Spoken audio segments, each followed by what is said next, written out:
All right, so as you're getting settled in, you're all going to remember, of course, right?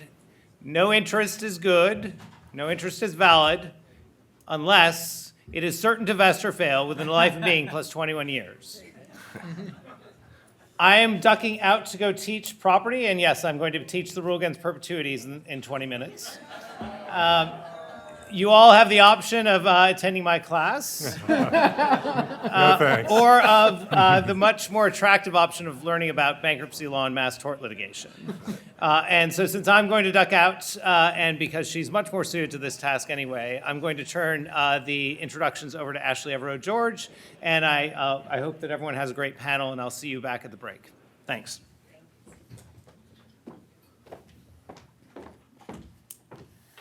Good morning again, everyone. I just have a quick housekeeping announcement before I introduce our next moderator. Tomorrow morning, you will all receive an email from us with some important closeout information, and that includes a link to the program portal where you were able to access the speaker bios and participant information. Tomorrow morning, it will be updated with the reimbursement form for submitting your travel expenses, a link to the CLE and valuation memo if you need to turn that into your state, and then a feedback survey. And we do read your responses, so we would appreciate you taking the time to share your thoughts with us. And those will all be together in the portal for you to access at once. And now I am pleased to welcome our next moderator, Justice Todd Eddins. Justice Eddins was appointed to the Supreme Court of Hawaii in 2020. Prior to that, he served as a judge on the First Circuit Court of Hawaii. Justice Eddins has also worked in private practice, concentrating on criminal, civil, and appellate litigation. He has also served as a former public defender and as a law clerk to Justice Yoshimi Hayashi of the Hawaii Supreme Court. Justice Eddins received his law degree from the University of Hawaii William S. Richardson School of Law, and his undergraduate degree from the College of William and Mary. And with that, I will now turn it over to Justice Eddins to introduce our panelists and get us started on the next topic. Thank you, Ashley, and I'm disappointed that Donald stepped out because I wanted to thank him for choosing me among all the state judges to helm the bankruptcy panel. Of course, I am grateful he didn't slot me in the 510K clearance panel because I actually know one thing about bankruptcy. I imagine that's the same thing most of you state judges know. Stay, the litigation stay. And that's, as a former trial judge, bankruptcy's great. Hey, litigation stayed, we move on to the next case. We might not ever see that. We probably usually don't see that case again, and it's a wonderful thing. I also appreciate Donald for inviting the Chief Judge of the Bankruptcy Court of District of New Jersey, Michael Kaplan, who authored the comprehensive memorandum opinion in our reading material. And he can sit out here in the audience today and mutter to himself, there's another state judge spouting about stuff bankruptcy he doesn't know anything about.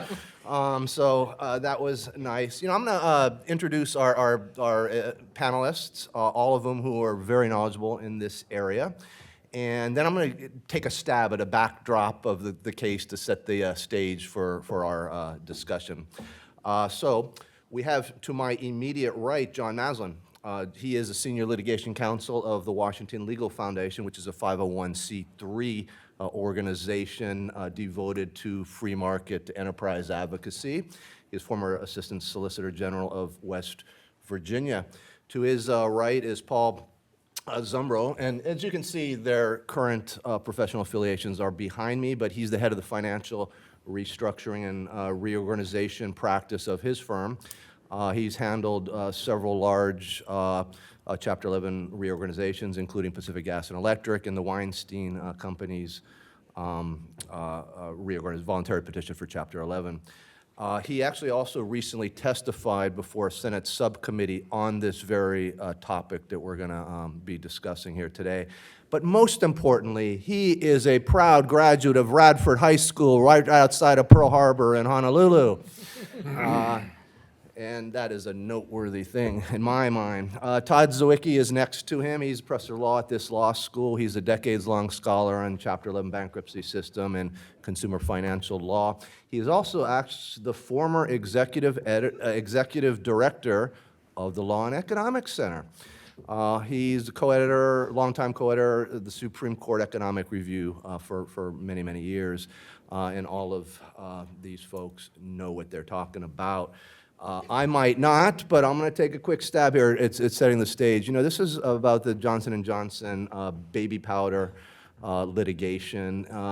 Now, J&J disputes this, but the assertions are that the baby powder and other talc-related products that J&J produced contain trace amounts of asbestos, causing both ovarian cancer in women and mesothelioma in men and women. And what Johnson & Johnson did, and this is a long time, the product, the baby powder product stems from 1894. So they've been making this iconic product for a very long time. In 1979, they spun off a subsidiary. They called it the Baby Products Company subsidiary. And that was functioning for many, many years. In recent years, due to the talc litigation, and we heard yesterday about what was deemed nuclear verdicts, this was sort of a hydrogen bomb verdict coming out of the liberal state of Missouri, where there's a $4.7 billion judgment against J&J. Later, it was reduced to a little over $2 billion. J&J decided, litigating in the tort system was not a sustainable way to go. So in 2021, in Texas, they spun off the baby products subsidiary, creating two different entities. This is known as a divisional merger, or in some places known as the Texas two-step. And what it essentially is divisional merger is a company who's facing tort or other type of liabilities divides into two or more companies. One company takes the assets, and the other company takes primarily the liabilities and maybe some assets. And that's what happened in this case with an entity called LTL, which assumed all the talc-related liabilities. J&J and one of the new entities they set up to put in the assets had a funding agreement, $61 billion funding agreement with LTL to handle the talc litigation. What happens in the Texas two-step is, or at least in this Texas two-step, was 2 days after that divisional merger, LTL declared bankruptcy. And what does that mean? Things were stayed. Well, not yet, but things would be staged shortly. LTL filed the bankruptcy in North Carolina. There was a motion to change venue, and then it went up to Judge Kaplan's court in New Jersey. Now, the stay, which ultimately happened, froze all the talc lawsuits in the nation. It really shielded LTL and J&J from litigation in both state courts and the MDL that was going on. So lawsuits throughout the country essentially funneled to Judge Kaplan. Now, both the plaintiffs and to balance things out here today, we had Carrie Joshi, who was going to be here, but she came down with COVID. So unfortunately, she's not here. But she was one of the team that was challenging this divisional merger. And the U.S. trustee also got involved. And essentially what the plaintiffs and the U.S. trustee were arguing that this maneuver was subverting the core principles and purposes of the bankruptcy system. Primarily, and that's a few things. The absolute priority rule, which is sort of that bedrock rule where creditors get paid first before any equity payouts. And they assert that this was an end run around that absolute priority rule because J&J is able to operate as business as usual, including paying dividends to their shareholders where the talc creditors, sat there, many of them dying, as the litigation was stayed. Now, J&J got the benefits of reorganization. They got that indefinite freeze on the litigation and the ability to settle both present and future lawsuits. However, they were avoiding the restrictions and the oversight that typically goes hand in hand with Chapter 11. Judge Kaplan, in his thorough decision, said that the Chapter 11 was filed in good faith. It wasn't an improper litigation tactic. And the funding agreement that I mentioned, that $61 billion funding agreement, was very significant in in his decision. He compared what the two-step divisional merger, what happened there, compared with the tort system. He believed that the bankruptcy was the optimal venue for these cases, not our state systems or the MDL. The equities favored bankruptcy, and it gave, it was much consideration to the future claimants due to the latency of asbestos. So it gave both future and present talc claimants the best opportunity to, obtain equitable and timely relief. He said that the justice was best served by expeditiously providing critical compensation through a court-supervised, fair, and less costly settlement trust arrangement, and that there was nothing inherently unlawful or improper about the Texas two-step in this particular case.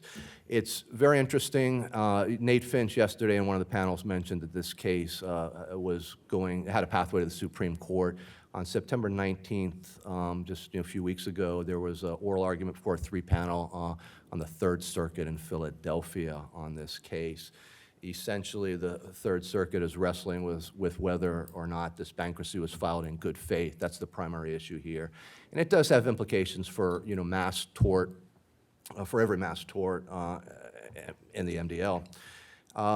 And even beyond that, because other companies have perked up. 3M, for example, has engaged in sort of a copycat strategy with their earplugs in a class action. So, in other words, spinning off some of the liabilities into bankruptcy, which is then designed to shield the parent from liability.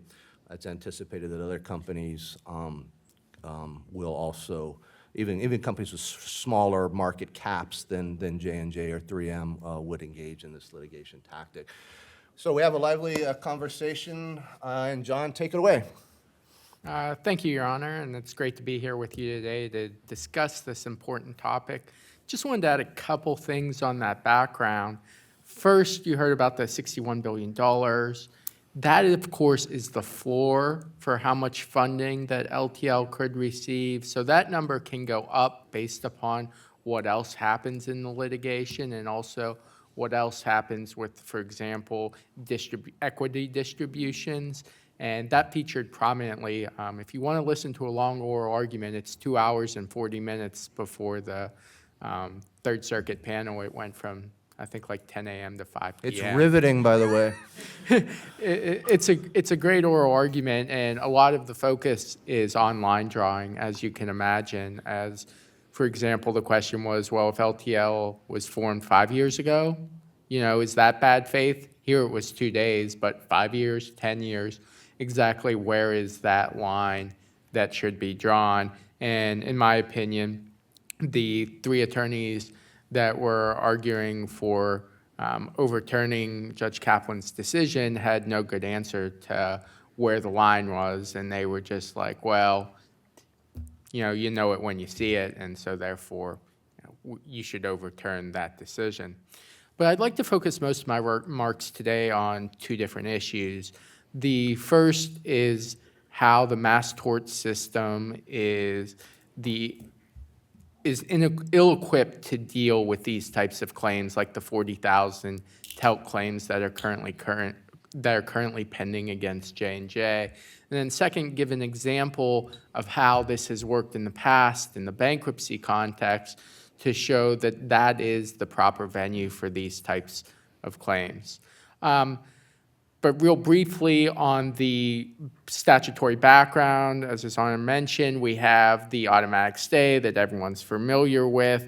It doesn't just help state judges get cases off their docket. What it also does is help the bankrupt company, get its things in order and be able to proceed in an orderly fashion in trying to maximize the bankruptcy estate so that the most money can be distributed to creditors. The second thing it does is it provides the opportunity for all claims against the company to be funneled into a single court, into the bankruptcy court. And what the bankruptcy code provides is that the bankruptcy court can choose whether to try the cases in that court and consolidate them there, or decide that it should be tried in the district where the case is pending. So there's a choice there that the bankruptcy court has, and that's a feature, not a bug, of the bankruptcy code in these types of cases, is that there's much flexibility for the bankruptcy court and how they're going to handle this. But the mass tort system is the major problem here. As we all know, there are a lot of state court systems that are known, according to the American Tort Reform Association, as judicial hellholes. It's no surprise that many lawsuits are being filed in the Philadelphia Court of Common Pleas, in St. Louis, Missouri, Madison County, Illinois, and throughout the state of California. We heard a bit about that in the last panel, about keep referencing decisions out of California State Court, and there's a reason for that, and that's because that's where the plaintiffs' attorneys are going when they're filing public nuisance suits or mass tort systems. They think that's where we're going to get our money. They are forum shopping. As mentioned yesterday, there was a $2.1 billion verdict out of St. Louis, Missouri in the Ingham case, and the Supreme Court eventually denied certiorari in that case.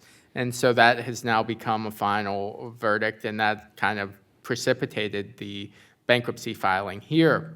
In another recent case, in Philadelphia, a jury awarded over $80 million to a Risperdal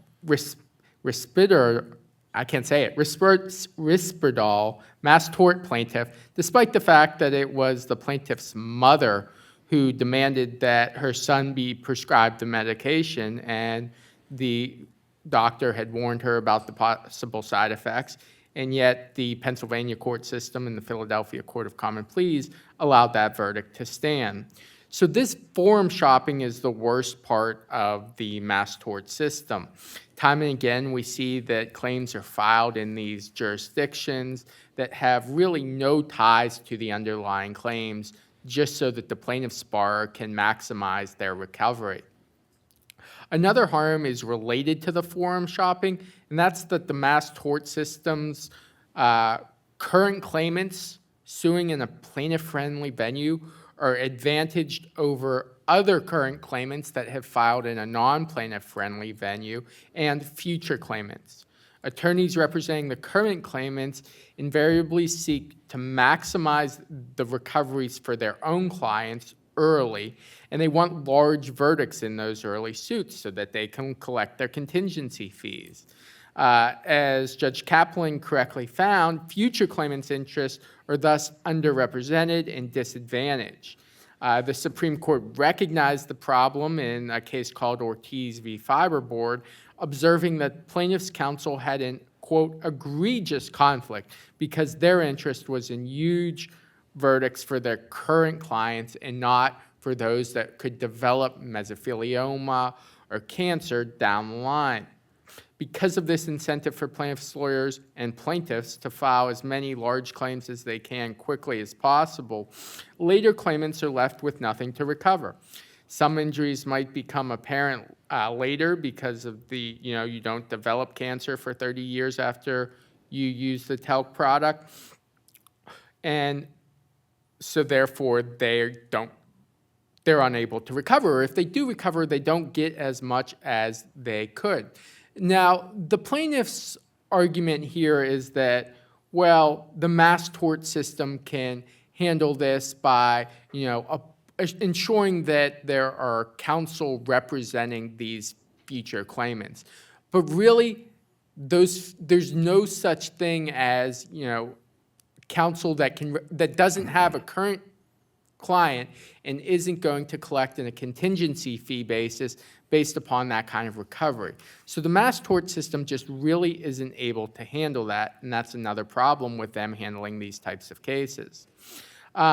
Another reason that the mass tort system is ill-equipped to handle these cases is the type of evidence that the courts may consider.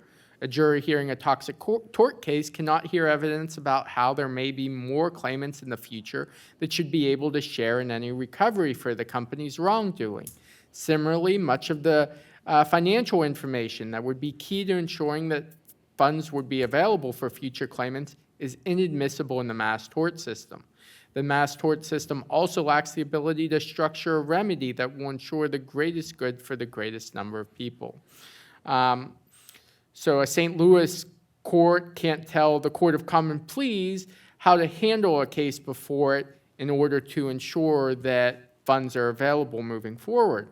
But in the bankruptcy context, you have the opportunity, for example, for the bankruptcy court to equitably subrogate punitive damages versus compensatory damages and do all kinds of different things to ensure that that doesn't happen. So the bankruptcy court's oversight of mass torts systems is greatly beneficial both to the plaintiffs and to the defendants. Now, the plaintiffs will argue, well, there's no claimants here that are, for example, before the Third Circuit at the oral argument, the argument was that, well, there's no plaintiffs here supporting J&J, so you should just listen to us because we know best. And that was the argument that Jeff Lampkin was making. However, that's the point, is that there's no one there representing those future claimants, and so therefore they're not being heard. It's only these current attorneys that are seeking their large contingency fees. And be happy to discuss and question and answer some other tactics that the bankruptcy courts can use to solve these. So having described those problems, I'd like to briefly review one of the successes in the bankruptcy context. The Dawkins Shield litigation began back in 1971. Women who had used the product, which was an IUD, began suing A.H. Robbins Company, claiming that the product had caused a variety of injuries. By 1985, Robbins had resolved over 9,000 claims and paid out over $500 million in damages to these women, but there were another 5,000 claims pending. Because Robbins decided that it couldn't continue with that litigation, it therefore sought bankruptcy protection. And the bankruptcy court in this case went up to the Fourth Circuit quite a few times and eventually was affirmed. But the bankruptcy court stayed, obviously, all the litigation and ordered that all future and present claimants file claims by a date certain, or they'd be barred from seeking compensation. So that way, Robbins would know the exact number of claims that would be pending and that they'd have to resolve. And just like in the LTL litigation, there was a fund set up for distribution of funds by Robbins, and this was an actual merger case where Robbins merged with another company, and then the other company provided the funds for the distribution. The claimants could select one of 3 options for obtaining compensation. So they had 3 different formulas set forth by the bankruptcy court, and then the claimants could choose whichever one of those was best suited for her injuries. So she could choose, option 1, 2, or 3, and it went through. The National Bankruptcy Review Commission said that the Robbins Trust was amazingly successful. And this is all done under Section 524 of the Bankruptcy Code. So it was amazingly successful and allowed the company to continue as an ongoing concern while ensuring that the women that were harmed by the product received compensation. None of this would have been possible if those 5,000 claims had continued in the mass tort system.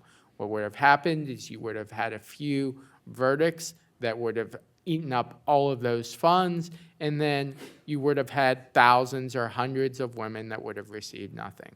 So the mass tort system just isn't equipped to handle this, and these cases should be handled by bankruptcy courts. Thank you, John. Paul. Great. Thank you very much, John. Thank you for having me. I appreciate the opportunity to discuss. It's a very interesting development in the bankruptcy law that it's received a great deal of attention lately. My perspective as a bankruptcy practitioner is that divisional merger bankruptcies of the type that have been filed are an appropriate use of bankruptcy. Before discussing the reasons for that conclusion, let me just briefly, Justice Eddins covered it, but let me just briefly describe what a divisional merger is. 5 states have enacted divisional merger statutes: Texas, Delaware, Pennsylvania, Arizona, and Kansas. Unlike a traditional merger where 2 companies joined together into one new entity. In a divisional merger, one entity divides into two. In a divisional merger bankruptcy, the original company is divided into two parts.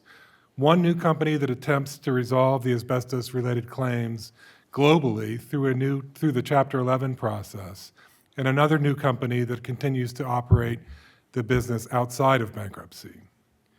The asbestos-related claims are resolved in bankruptcy by using the trust mechanism provided under Section 524G of the Bankruptcy Code. Section 524G was enacted in the wake of the Johns Manville bankruptcy in order to provide a mechanism for the fair and equitable resolution of mass asbestos claims through a trust that's established for the benefit of the asbestos claimants. An elementary concept of bankruptcy law is that without the protection of bankruptcy, creditors will be incentivized to race to the courthouse to dismember the debtor, allowing a few to recover in full while the rest of the claimants may receive nothing. Bankruptcy, on the other hand, provides a collective forum where all claims against the debtor may be resolved. And importantly, for purposes of today's discussion, all similarly situated creditors must receive equal treatment. The 524G trust mechanism takes these fundamental principles and applies them in the context of mass asbestos claims so that all claimants, present and future, receive equal treatment. The collective form of bankruptcy is essential to achieving that result.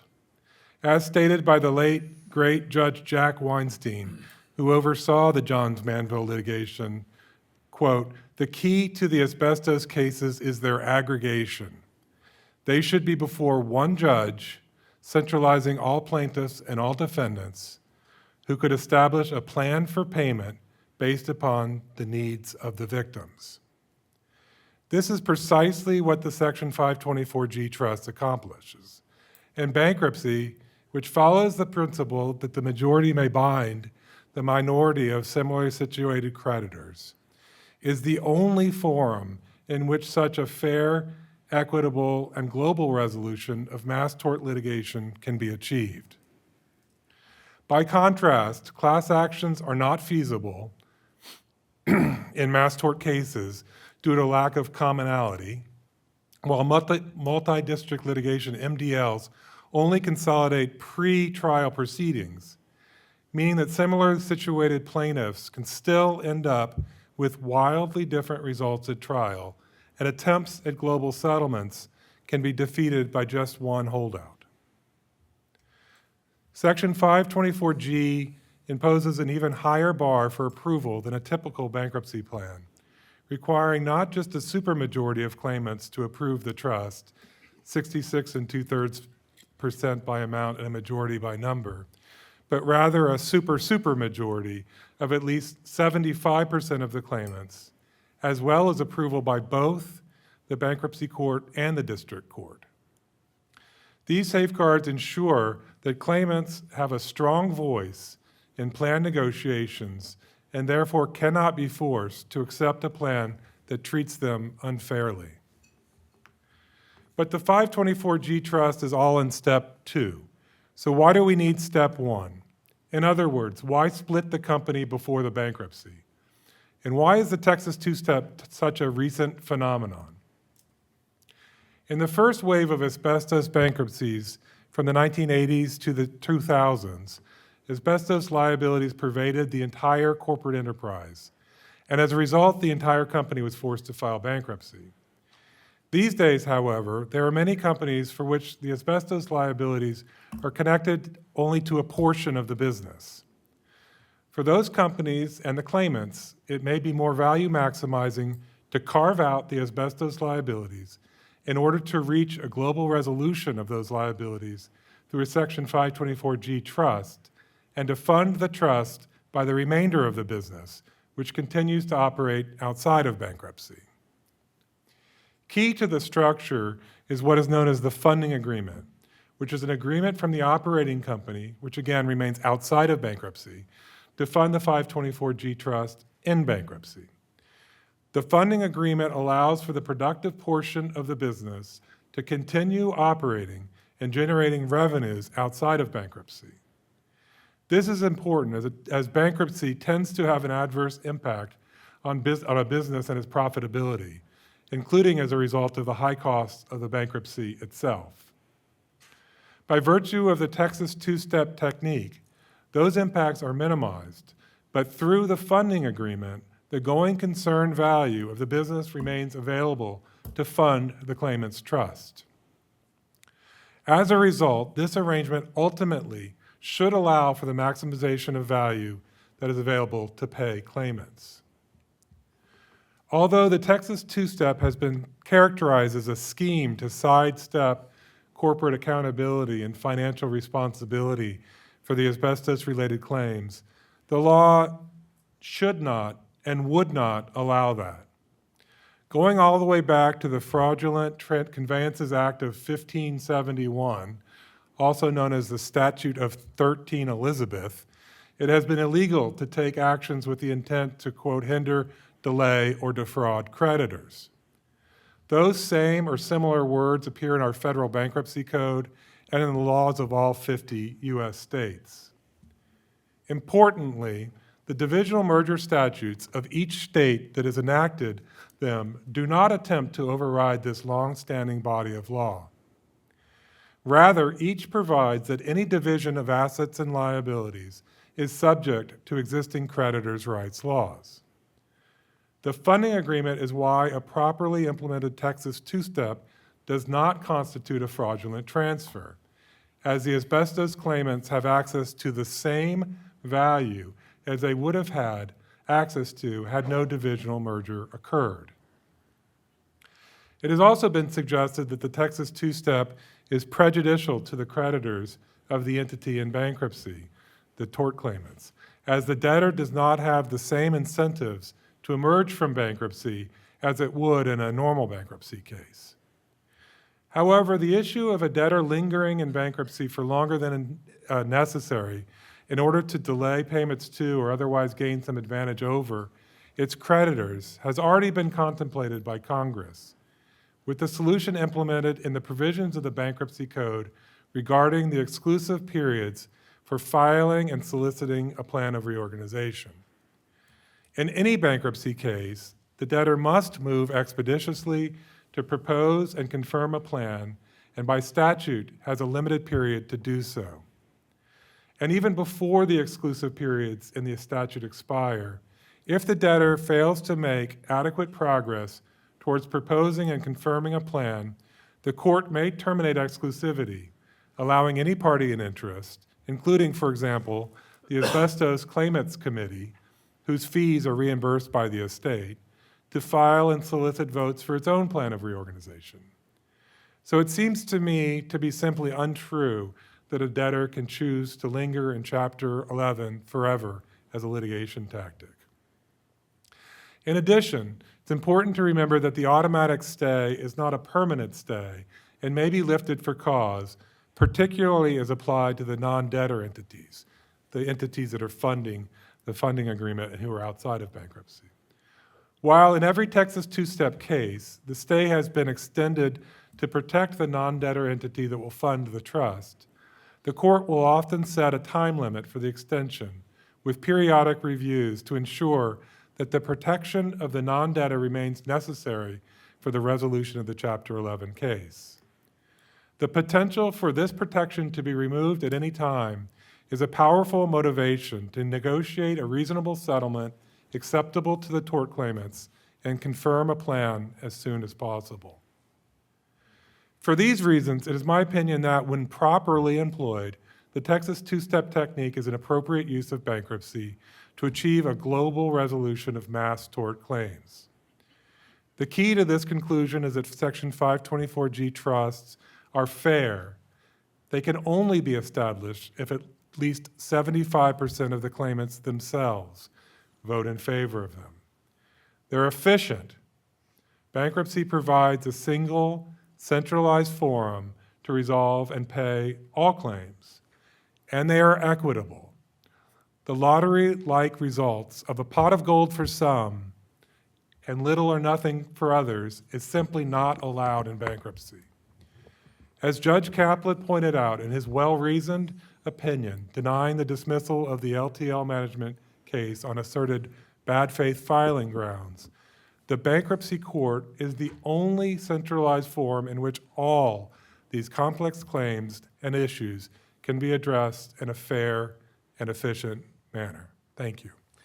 Thank you, Paul. And before Todd begins, Todd confirmed a belief that I've had for a long time. We both confirmed our own beliefs that nobody born after the 1960s is named Todd. So go ahead, Todd, take it away.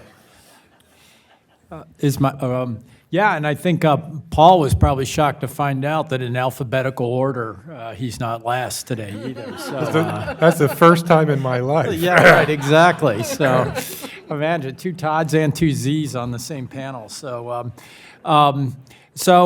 it's just as Todd mentioned, Eddins, at the outset, I've been around this stuff a long time, around Congress a long time, and one of the things I think is so fascinating about this issue is that over the 30 or so years I've been working on this, we now manage to have had everybody switch sides on their positions related to this, which is 25, 30 years ago when I first started looking at this, going all the way back to the National Bankruptcy Review Commission in the 1990s.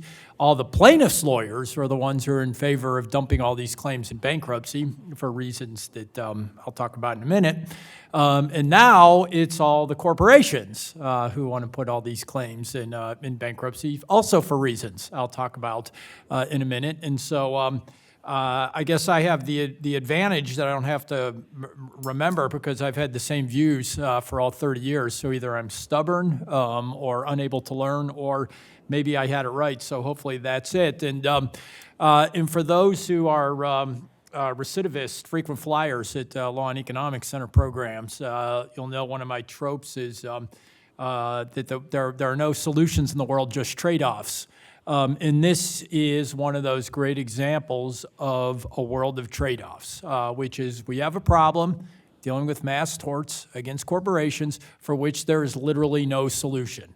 There are just two imperfect ways of dealing with this problem, neither of which is great, and so we kind of have to muddle our way through and figure out which might be the least bad way of doing it. So I'm going to just make 3 quick points, and then we could come back to in discussions, which is first about bankruptcy in theory, second about bankruptcy in practice, and then third, sort of what the emerging issues are that I see it here. So start off with the theory. In theory, mass torts are one of the paradigm cases of why we'd have bankruptcy, right? There's basically 2 examples. One would be something like where bankruptcy emerged in the 19th century, which was dealing with railroads, which is railroads were worth more alive than dead. You could liquidate the railroads, sell off all the tracks for scrap metal, and get pennies on the dollar, or you could keep the company organized, you could keep the trains rolling and generate more money for creditors, right? Second situation is a situation like a mass tort case, which you could think of it as being like a healthy body with one gangrenous arm, right? Which is you just cut off the arm to save the rest of the body. And that mitigates the damage. It's a bad thing, but you want to try to figure out how to basically deal with the damage as painlessly as possible. Now, the classic example of this case was something, if you recall many years ago, the Texaco versus Pennzoil case, where in Texas, Pennzoil got this, I guess it was, I can't even remember, I think Pennzoil was the plaintiff, got this massive judgment, trebled under Texas state law.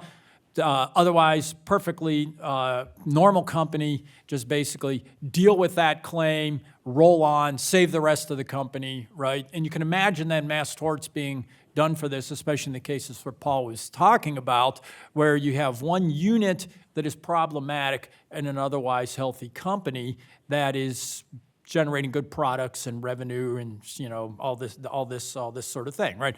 So that's the theory. Think about Texaco versus Pennzoil as the paradigm case of how the theory works. Now, how does it work in practice? In practice, what has happened, and this is why the plaintiff's lawyers used to like bankruptcy.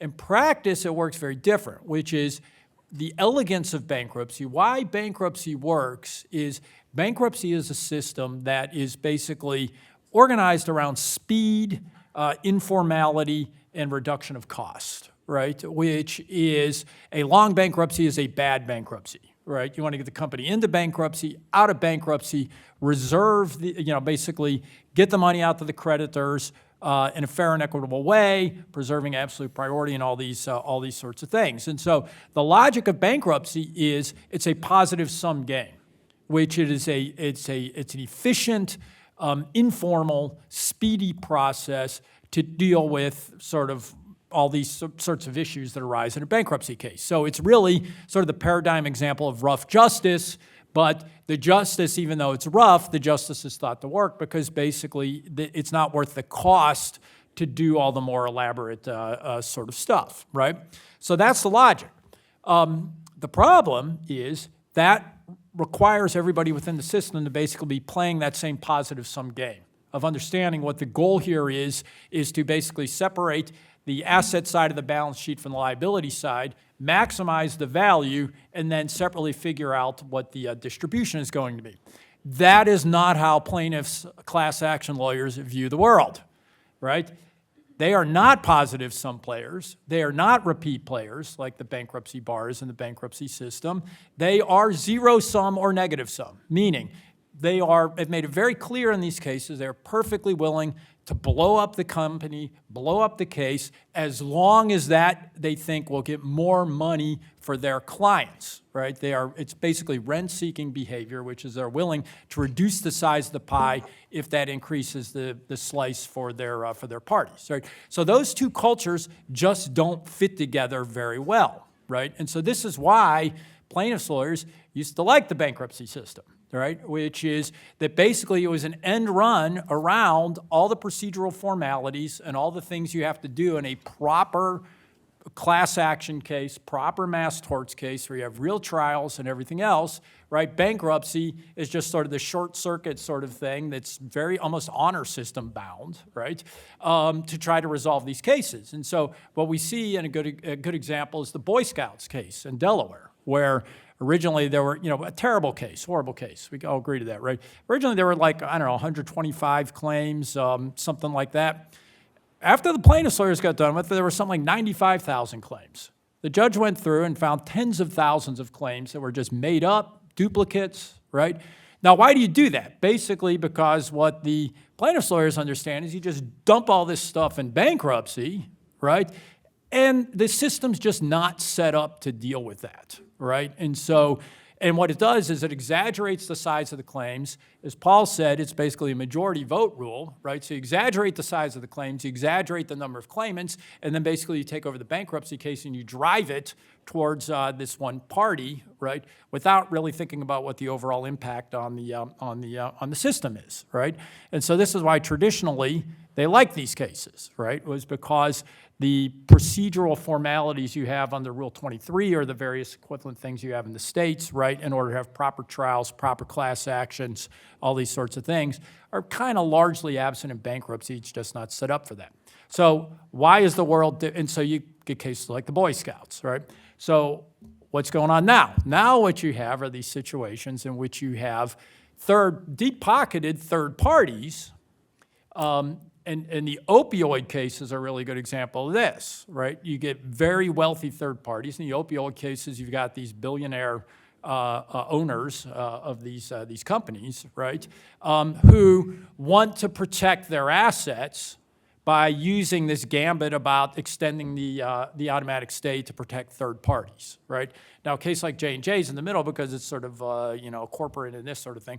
But the paradigm case are these billionaire Sacklers, right, who want to protect their assets, and they want to basically use the bankruptcy system as a vehicle for doing that, right? And basically say, we'll tender some money to the bankruptcy case, and then you leave us alone, right? Well, that's not the way it's supposed to work, right? Either, I think, under the logic of bankruptcy or, importantly, under the Constitution, which is, number one, the Constitution, I believe, I wrote this in an article some 25 years ago on an essay on the bankruptcy clause in the Constitution. I do not believe the bankruptcy clause authorizes the extension of the automatic stay by and large to non-debtor third parties.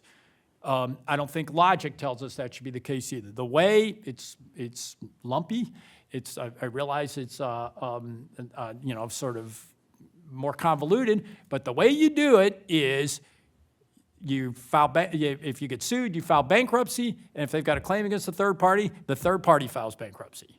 That's it, right? Which is the formality of the process is you have to be in bankruptcy, my belief, in order to get the protection of the automatic stay. And so now basically what we have are these third parties who want to use the automatic stay without actually going through bankruptcy in order to do this stuff, right? You could see the extreme cases, right, like the Robbins case, which was mentioned earlier. There's some logic to the Robbins case, right, where they were basically tapped out, that they kind of defined things as property of the estate that were just a more organized way of doing it in bankruptcy, right? But once you start sort of using protections for third parties in order to prevent people from getting their getting the process going properly and people properly recovering through the collective proceeding of bankruptcy, that's where I think it becomes problematic. So I guess what that means is that I disagree with everybody on all of this, but I think that sort of just following sort of the straightforward rules of bankruptcy over the long run, sort of the standard sort of formalized way of doing this is the right way to do it, rather than sort of just trying to adjust as the political constituencies change and what people are outraged by at any given time, I think probably isn't conducive to the long-term stability and operation of the system. Thanks. Thanks, Todd. Go ahead. Paul had mentioned 5 other states have divisional merger laws. I mentioned Pennsylvania. My Pennsylvania friends would be happy to know that it's called the Pennsylvania polka. And Hawaii doesn't have a similar law. I think that would be called the Hawaii hula. But let me ask the panel this. Judge Ambrose, he was one of the Third Circuit judges on the panel. And he's probably going to author the opinion because he has a background in bankruptcy. So it's anticipated that he'll author the opinion. And he made a comment at the OA, which, by the way, I wasn't joking when I said it was riveting. It was very, very interesting. And he said this, wasn't this just a bankruptcy to avoid a bankruptcy? So in response to that... Well, it's a good point. I mean, it's when. I mean, this whole question of financial distress. It's like, when is it going to be distressed? And it's very interesting what Professor Zywicki, how do we say it? Zywicki, thank you, said. I mean, I think the point he made about the plaintiffs being willing to blow it up is interesting. Because that was the sort of point I tried to make in Congress, too, which is, we all have, Johnson & Johnson's in a lot of 401k. I mean, the stock of Johnson & Johnson is not this asset that we just want to blow it up. It's not so black and white.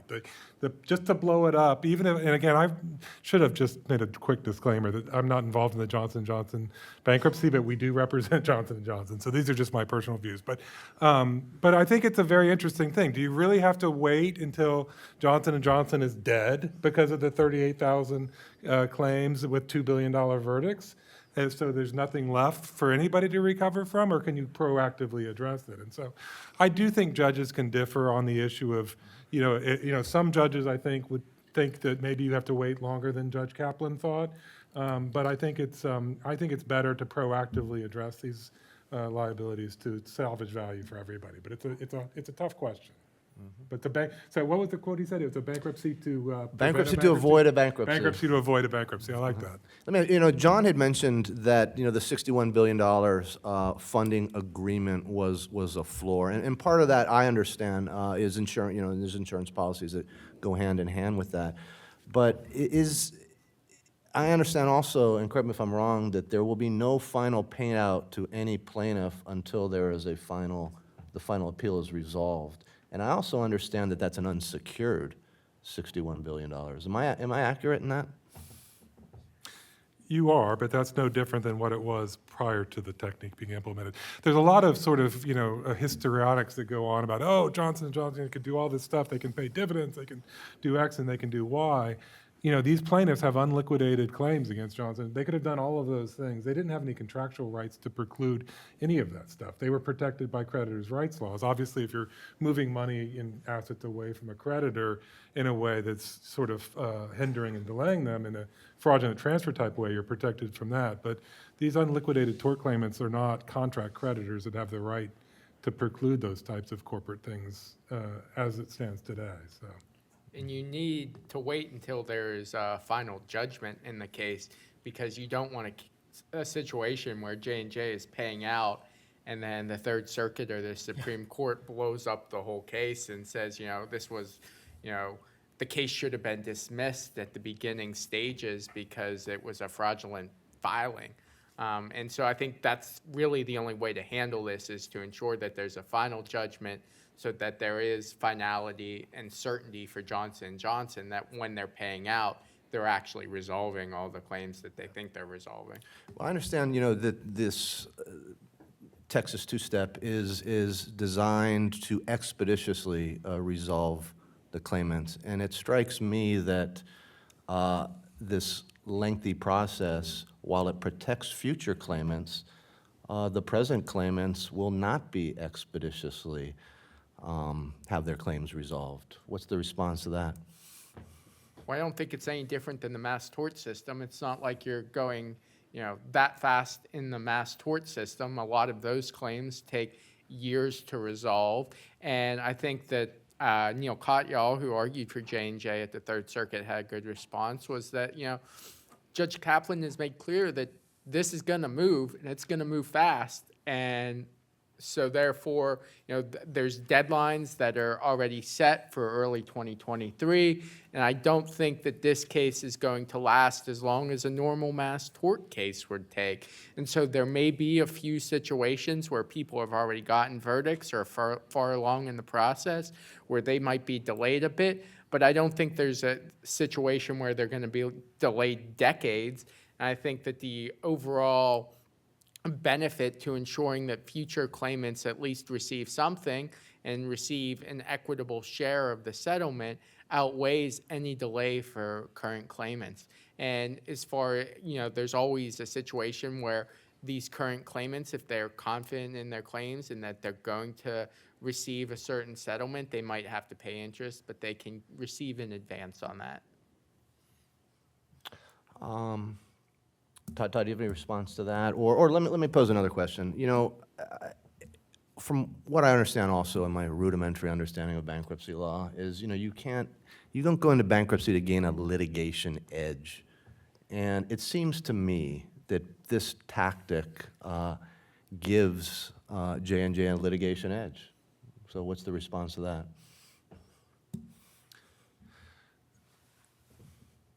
It gives you the edge in the sense that there's a stay and you stop everything. It's complicated because I guess, is 38,000 claims. There's no way to sort of, even if you did a trial every day, you couldn't resolve these claims within, any of our lifetimes, any of our children's or grandchildren or grandchildren. There's a quote about it would take 2,000 years or something. So there's no way to actually try these cases when the numbers are so overwhelming on an individual basis. And so it goes back to what the professor referred to as, it's sort of rough justice is better than no justice, right? And so getting, and there's real benefits to these things too, by the way, that kind of go on, maybe don't get talked about a lot, which is to say, part of the point of these bankruptcy trusts is to have a more expeditious means for claimants to collect, and it avoids the litigation. You mentioned the Weinstein case. In that case, there was a mechanism where women could, in a private setting, there was a claims matrix where you didn't have to go through the trauma of relitigating the thing in a public forum. Similar to these in the medical, a lot of these things are very sensitive issues, like sexual stuff or medical stuff, and it allows people to recover in a more expedited manner that avoids sort of the discovery coming back at you, about your medical history and all that stuff. It's very uncomfortable, right? And so this allows claimants, again, I don't mean to be too maybe I shouldn't say this so directly, but there's a big difference between the tort plaintiffs' lawyers and the tort claimants, right? So the claimants themselves can benefit from these expedited processes. The lawyers may not like it because it has effects that the professor alluded to, but I think there's benefits to both sides. I don't think it's purely a litigation tactic. I think it's meant to sort of have an orderly and fair process. I think the one thing that Johnson & Johnson's lawyers did well in their papers was they were very upfront about it. They didn't pretend they were trying to do anything other than what they were doing. They said very directly, this bankruptcy case is designed to address in an orderly and fair manner these liabilities. They weren't pretending it was anything other than it was. And I think, that was the right approach, because if you had pretended otherwise, it would have sort of rang hollow. And so I don't think it's a litigation tactic. I mean, the seminal case in the Third Circuit is a case where there was an antitrust litigation and the company kept putting out press releases saying, we're fine, we're super healthy, don't worry about it, guys. Everything's cool, we just want to stop the government from pursuing us on this antitrust case. And that, I think that's called SGL Carbon is the name of the case, but that was a litigation tactic and it was improper. There was no real financial distress.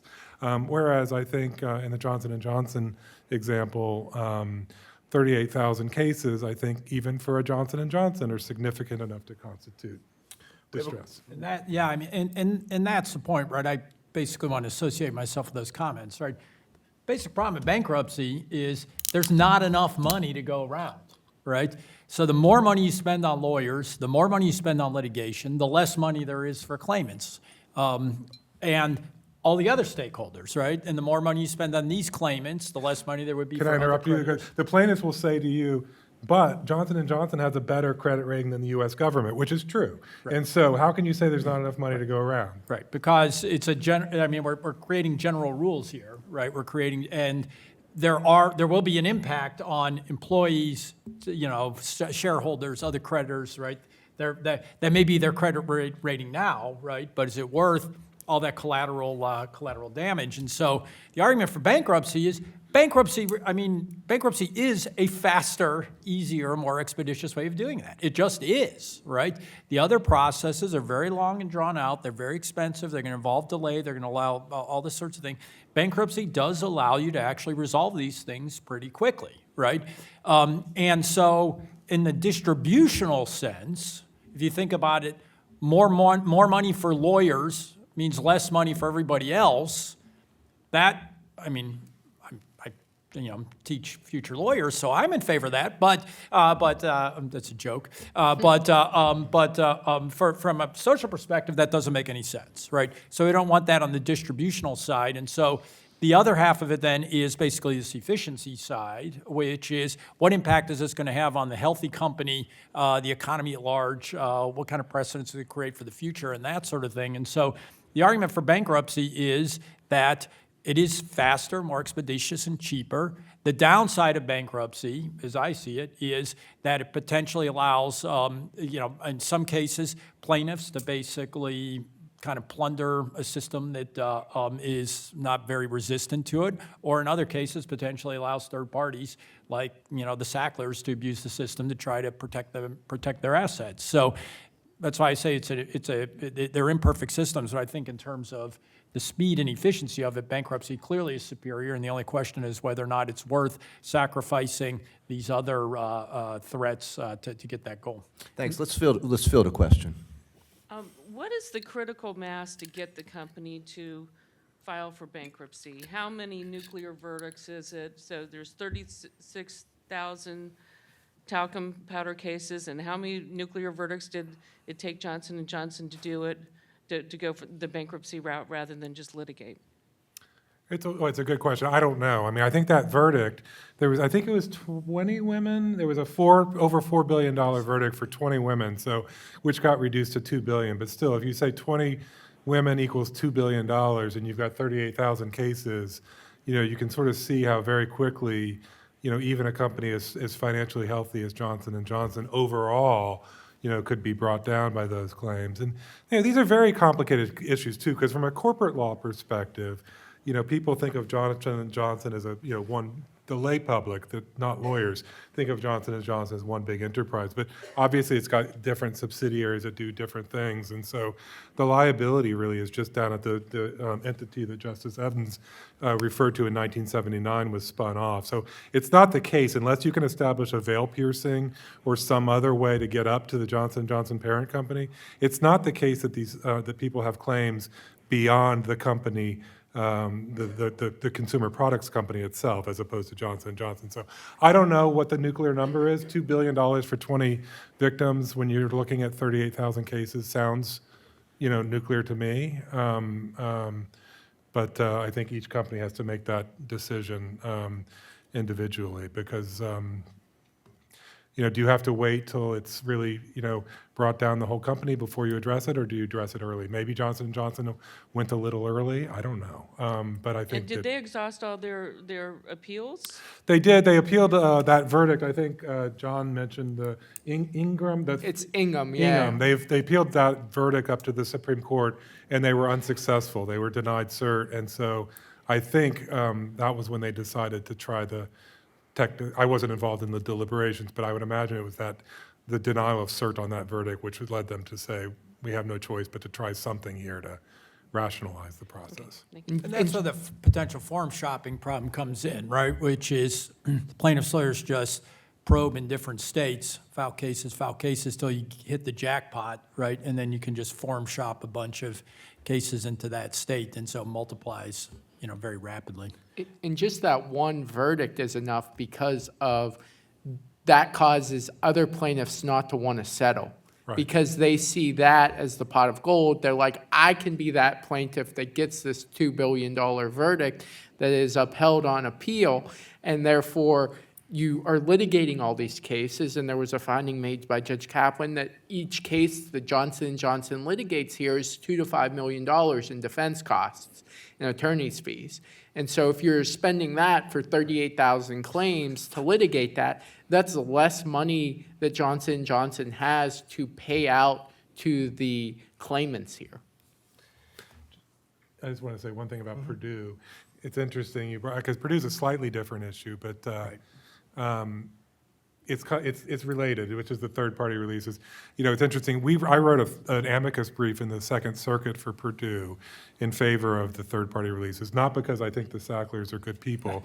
In fact, to the contrary, the lead debtor's lawyer had called me and asked me to write this amicus brief, and then after that, there's a show on Hulu called Dope Sick, which is very well done, and it's very painful to watch because it's tragic what happened. And I called him back and said, I'm not so sure I want to write this amicus brief anymore. But on the legal issue, I think it's the right answer, which is, it's not perfect. And Judge Drain found that a lot of these assets were held in trust that were not susceptible to legal process. And so is it better to get $6 billion in now? And the one thing that, Judge Eddins, we were talking about, these are not black and white issues. The one thing that I think is very interesting is you can't imagine a more sympathetic plaintiff than, I think it's called NAS, neonatal abstinence syndrome babies, right? So the NAS victims group wrote a brief in support of the plan, and so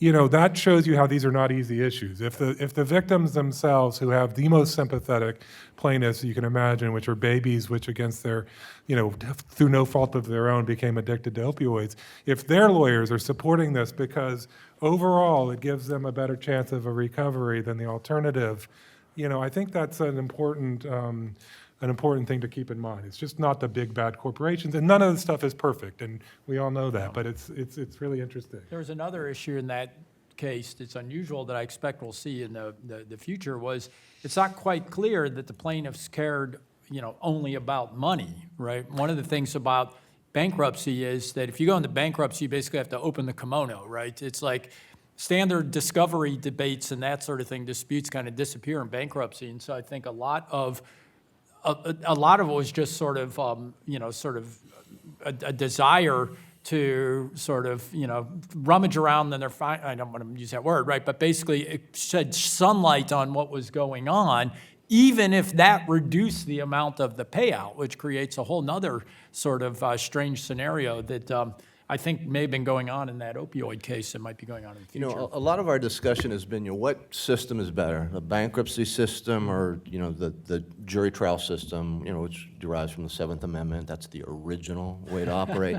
And, so we're talking about policy. Paul just testified before Congress. And, the federal judicial system at the highest levels seems to recently align itself and its interpretation of the law with the policy preferences of one party.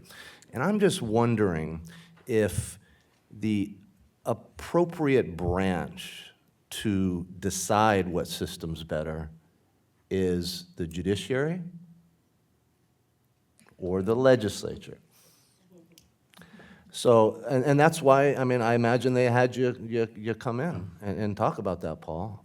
Yeah, I think that's right. These are, well, yes, I do think that's right, although I think that one of the beauties of bankruptcy is that the bankruptcy judges have equity, they have a lot of flexibility to do what's right in the circumstances, but these fundamental issues, I don't know. My only concern is Congress often doesn't get it right when it does act, right? Like there was proposals to sort of have a flat ban on third-party releases and a flat ban on divisional mergers, right? So any company that engaged in a divisional merger was not permitted to file bankruptcy for 10 years. And does that really make sense? I've done a divisional merger bankruptcy for perfectly benign purposes where we were trying to sell a portfolio of movie copyright licenses, and we couldn't get all the individual copyright consent. So we did a divisional merger, and we bought the equity so we could avoid the consent. And what if that buyer ends up in financial distress? Why should they be precluded from filing for bankruptcy? So I don't know. If Congress could do it correctly, I think Congress is the right person to do it, but they seem to not get it right. I'm going to field a question. Paul mentioned the paradigm example historically was 524G and the asbestos. Basically Congress more or less retroactively blessed trust systems for asbestos. So, Well, isn't that when there's a valid bankruptcy already in place, right? Still got to be good faith. Right, but it would Okay. be an example of the legislature, Congress stepping in to address a particular issue as you described. We have, let me interrupt you, John. We have a question from my wonderful colleague, Sabrina McKenna. I'm just wondering, has the United States Supreme Court determined whether the right to jury trial applies in a bankruptcy proceeding? I know there's a statute that allows it by consent, but I can't imagine that the defendants would ever consent. So I'm just wondering, has the United States Supreme Court decided the issue? I don't think definitively, but Yeah, this well, was the that one was question I was Grand scared to get. Yeah, Grand Financiera, a case, I see Judge Kaplan nodding. Grand Financiera says basically you have a right to a jury trial in a court proceeding. So yes, you could have a jury trial in these cases. I think that's more or less summarized, and I think that was the basis of the case a few years ago in which I participated as an amicus, the Anna Nicole Smith case, which basically derived from Grand Financiera and basically dealt with this question of what kind of cases the bankruptcy court could enter final judgments in, and whether it's jurisdictional or an individual right like Grand Financiera held. So it's kind of a thicket of law, and I've never really thought about how exactly it applies in this particular context. Yeah, I think there is case law that shows that jury trial rights are not violated by Section 524G trusts, as they always have an opt-out. There's always a mechanism to opt out. There's various sort of, depending on how you want to deal with it, you can either take the sort of established amount for your claim for that type of claim, or if you're not happy with that, you can go to ADR, alternative dispute resolution. If you're not happy with that, you can always go to a jury trial. And there are caps, and compensatory and punitive damages may be dealt with, but I think there is law that says those caps are not inconsistent with Seventh Amendment rights in the W.R. Grace case. We're going to take a question, and I want to thank you, Oh, Judge no, Kaplan. this isn't fair. I wanna- You can't ask a question. Yeah, well, it's totally fair, and I want to actually really thank Judge Kaplan because he answered several of my questions, shared some information with me, which helped me think through a lot of. So thank you very much, Judge. And Please ask your question. Raise your hand if you agree with that. I'm not going to touch on the case. I Do you did do wanna- blind grading like I do? I did want to address the jury trial issue.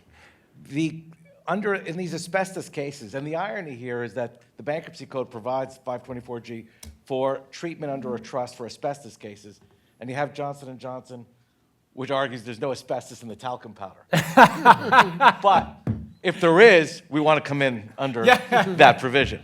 But putting that aside, the jury trial issue is addressed by the trusts, where any claimant can file and receive their pro rata share under the trust that's calculated on a schedule depending upon injury and other factors, income, nature of injury, age, et cetera.